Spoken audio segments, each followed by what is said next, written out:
Hello everyone, I'm Dr. Veena M.D Almeida, Associate Professor, Department of Commerce, Teresian College, Mysore.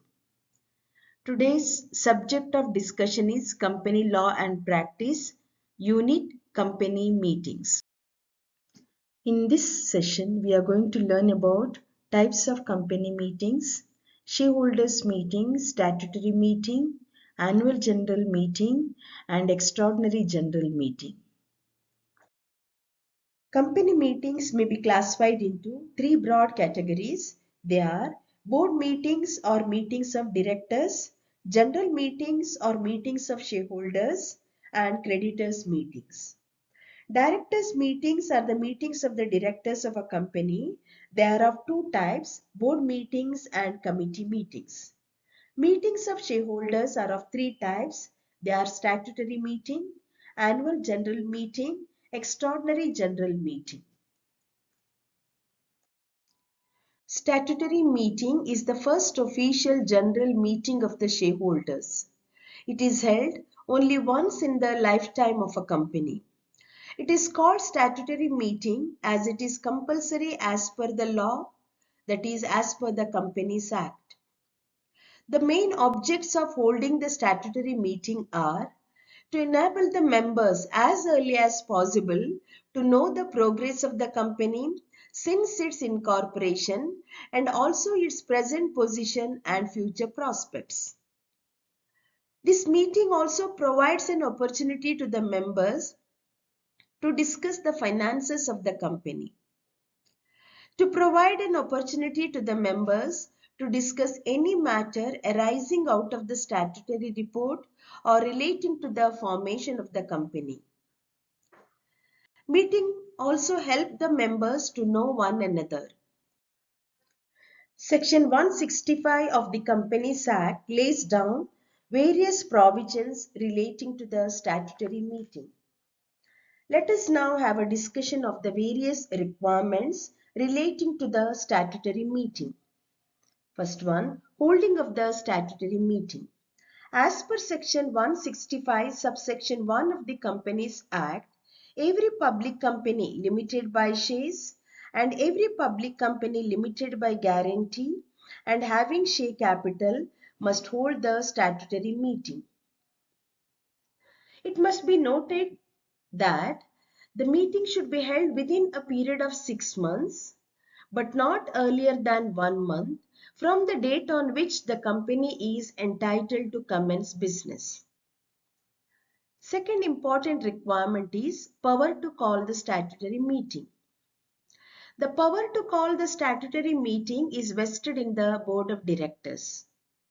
In case the Board of Directors fails to hold the statutory meeting, the court may either on its own or on an application made by the Registrar of Companies or a contributory direct the holding of the statutory meeting as per the provisions of Section 433 of the Companies Act. Notice of the statutory meeting.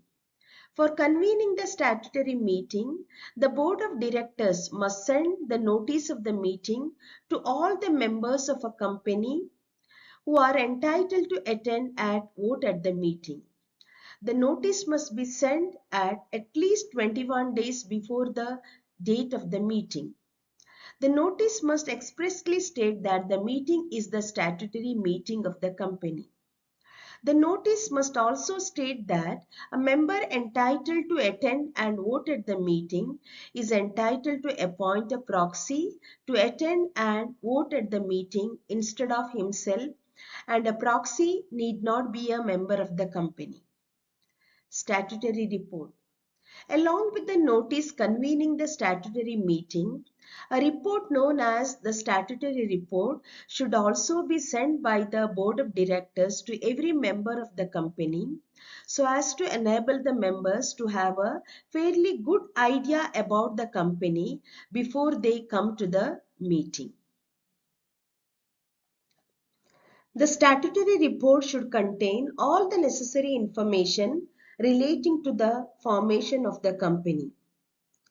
Total number of shares allotted, an abstract of receipts and payments, particulars of directors, managing director, etc., an account or estimate of the preliminary expenses showing separately the particulars of any commission or discount paid or to be paid on the issue of shares and debentures, underwriting contracts, arrears of calls due from directors, managing director, etc., commission or brokerage paid or to be paid to the directors, etc., particulars of contracts, etc.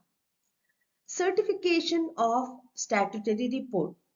As per section 165, subsection 4 of the Companies Act, the statutory report must be certified by not less than 2 directors, one of whom should be a managing director, if there is a managing director. Further, the auditors of the company should also certify as correct in respect of shares allotted and the receipts and payments of the company. Filing of statutory report. Again, as per section 165, subsection 5 of the Companies Act, the certified copy of the statutory report must be filed with the registrar of companies immediately after the copies of the report are sent to the members of the company. If there is a default in holding the statutory meeting or in submitting the statutory report, the directors and other officers of the company in default are liable to be punished with a fine up to rupees 5,000. Further, the court may either on its own or on an application made by the registrar of companies or a contributory direct the holding of the statutory meeting or may order the winding up of the company. The members of a company have various rights in relation to the statutory meeting. Every member is entitled to get a notice of at least 21 days to attend the statutory meeting. He has the right to receive a copy of the statutory report. Every member has a right to appoint a proxy to attend and vote at the meeting instead of himself. At the meeting, a list showing the names, addresses, and occupations of the members and the number of shares held by them must be placed before the members, and the members have the right to inspect this list during the meeting.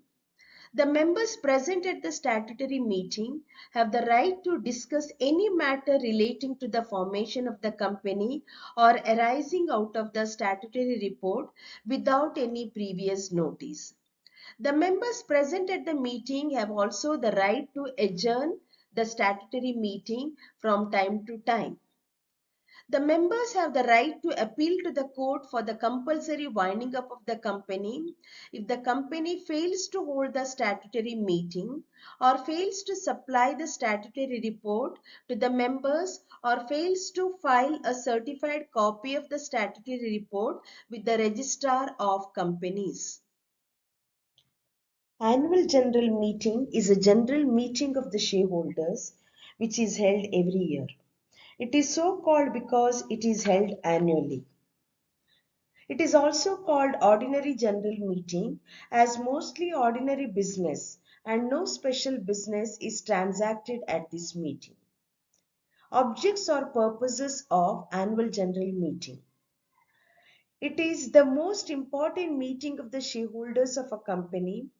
It is in this meeting that the performance of the company for the past year is reviewed and discussed on the basis of directors' report and audited accounts. Directors and auditors are appointed or reappointed and dividend is declared by the shareholders. An analysis of the provisions of the Companies Act relating to the annual general meeting reveals the various requirements of the annual general meeting. So let us consider the various requirements relating to the annual general meeting in detail. First one, holding of the annual general meeting. As per section 166 of the Companies Act, every company, public or private, must hold an annual general meeting every year in addition to any other general meetings of the shareholders. The first annual general meeting of a company must be held within 18 months from the date of its incorporation.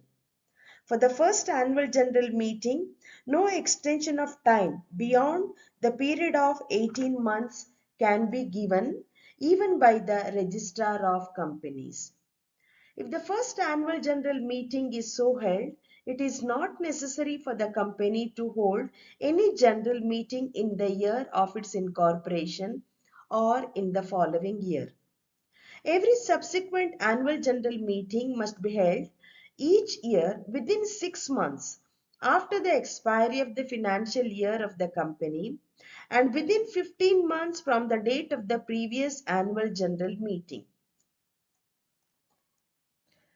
That means the interval between two annual general meetings must not be more than 15 months unless the time of holding such a meeting has been extended by the Registrar of Companies.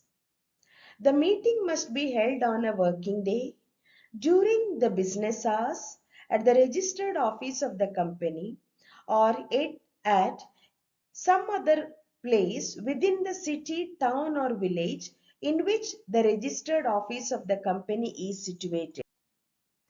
Second important requirement is power to call the annual general meeting. The power and the responsibility to call the annual general meeting is vested in the board of directors. The board exercises this power by passing a resolution at its meeting. If the board fails to hold this meeting within the prescribed period, under section 167 of the Companies Act, the tribunal, on the receipt of an application from any member of the company, may call or direct the company to call the meeting. In this context, it may be noted that if a company fails to hold the annual general meeting as per section 166 or fails to comply with the directions given by the tribunal in this regard, then the company and every officer of the company who is in default become punishable with the fine up to rupees 50,000, and in the case of continuing default, they become punishable with an additional fine up to rupees 2,500 for every day after the first day as long as the default continues. Next important requirement is notice of the annual general meeting of the company must be sent to all the members of the company and also to the directors and the auditors of the company. The notice must be sent at least 21 days before the date of the meeting. The notice must contain the particulars like it is the notice of the annual general meeting. It must state the place, date and timing of the meeting. It must contain the statement of the business to be transacted at the meeting. It must state the special business, if any, to be transacted and all particulars concerning each item of special business. Where the business to be transacted at the meeting includes approval of any document, then the notice must state the place and time where the document can be inspected. In the case of a company having share capital, the notice must also state that a member entitled to vote is also entitled to appoint one or more proxies, and such proxy need not be a member of the company. The notice must be accompanied by a copy of the audited balance sheet and profit and loss account for the period for which the meeting is held, the director's report and auditor's report. Business to be transacted at an annual general meeting. At an annual general meeting, both ordinary business and special business can be transacted. However, mostly ordinary business is transacted at an annual general meeting, and it is because of this that annual general meeting is also called the ordinary general meeting. Let us discuss about ordinary business. Under section 173 of the Companies Act, the ordinary business transacted at an annual general meeting consists of approval of director's report, approval of annual accounts and auditors report, appointment of directors in the place of those retiring, appointment or reappointment of auditors and fixation of their remuneration and declaration of dividend. It may be noted that usually an ordinary business is transacted by passing an ordinary resolution. Special business. Any business transacted at an annual general meeting other than the above 5 items of ordinary business is considered as a special business. For example, raising of the authorized capital, alteration of the articles of association of the company. Special business may be transacted or passed either by an ordinary resolution or by a special resolution. For example, for increasing of the authorized capital can be passed by an ordinary resolution. On the other hand, alteration of the articles of association of the company has to be passed by a special resolution. As per section 217 of the Companies Act, a report known as the Director's Report on the working of the company must be attached to the balance sheet and the profit and loss account sent to the members along with the notice of the meeting. The Director's Report must be dated and signed by at least 2 directors, one of whom should be a managing director. The director's report must contain the particulars like a brief statement on the state of company's affairs in the past year, the amount proposed to be carried to reserve fund, the amount proposed to be paid as dividend, any material change or commitment that has occurred during the year under report, names of the retiring directors, and the names of those offering for election or re-election, names of the retiring auditors, and the names of those offering for appointment or reappointment, etc. In this connection, it may be noted that failure to attach the director's report as required by the Act would make every director liable to imprisonment for 6 months or fine up to Rs 2,000 or both. Annual accounts and balance sheet. Section 210 of the Companies Act requires that copies of the balance sheet and the profit and loss account and the auditor's report must be sent to every member of the company and also to every debenture holder of the company at least 21 days before the scheduled date of the annual general meeting.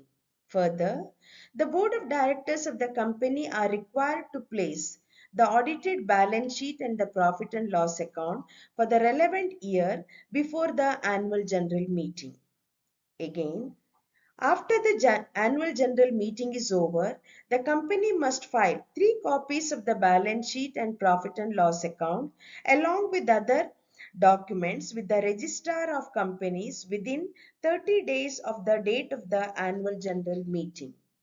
The balance sheet and profit and loss account must be signed by 2 directors. One of them should be a managing director or the secretary of the company. Chairman's speech. The director's report presented at the annual general meeting just meets the legal requirements. It may not reveal all the details about the state of affairs of a company and its future prospects. As such, though it is not compulsory, it has become customary for the chairman of a company to make a speech. In his speech or address, the chairman gives explanation for the information given in the director's report in detail. He also states the trading results and the financial position of the company, reviews the company's working and progress during the year, mention the factors that are favorable or unfavorable to the business of the company, and refers to the future prospects of the company. In this connection, it may be noted that generally the speech that is to be delivered by the chairman at the meeting is printed and is circulated among the members at the annual general meeting when the chairman proposes the adoption of the final accounts. Extraordinary General Meeting. As per Regulation 47 of Table A of the Companies Act, any general meeting other than the statutory meeting and the annual general meeting is called Extraordinary General Meeting. In other words, it is a meeting which is held between two annual general meetings. It is so called as it is convened for transacting extraordinary or special business. The objects of holding extraordinary general meeting. As stated above, an extraordinary general meeting is convened for transacting any special or urgent business which cannot be postponed to the next annual general meeting. That is, like alteration of the memorandum of association, alteration of the articles of association, issue of debentures, increase in the share capital, etc. Holding of extraordinary general meeting. Unlike the statutory meeting, which is held only once in the lifetime of a company, and the annual general meeting, which is held once every year, an extraordinary general meeting may be convened at any time. That means an extraordinary general meetings can be held frequently. Further, unlike an annual general meeting, an extraordinary general meeting can be held on any day, even on a public holiday. Again, unlike an annual general meeting, an extraordinary general meeting can be held at a place other than the registered office of the company or at a place other than the place where the registered office of the company is situated. Who can call an extraordinary general meeting? An extraordinary general meeting may be convened by the Board of Directors, the Board of Directors on the requisition of the members, the requisitionists themselves, and the tribunal by the board. If authorized by the Articles of Association of a company, the Board of Directors of the company can call an extraordinary general meeting whenever they think fit. If the Board of Directors decide to convene an extraordinary general meeting, they have to pass a resolution to that effect at a duly convened and properly constituted board meeting. As per Section 169 of the Companies Act of 1956, the members of a company are empowered to demand the convening of an extraordinary general meeting by sending a requisition. The requisition sent by the members to the board must be signed by members holding not less than 1/10 of the paid up share capital of the company, carrying voting power where the company has share capital, or by members holding not less than 1/10 of the total voting rights of all the members of the company if the company has no share capital. Further, the requisition must clearly state the object for which the meeting is called. When the requisition received from the members is valid, the Board of Directors must give a notice of at least 21 days to the members, and the meeting should be actually held within 45 days from the date of the requisition. Third one, by the requisitionists themselves. If the board fails to hold the requisition meeting within 45 days from the date of the requisition, the members themselves can call the meeting within 3 months from the date of the requisition.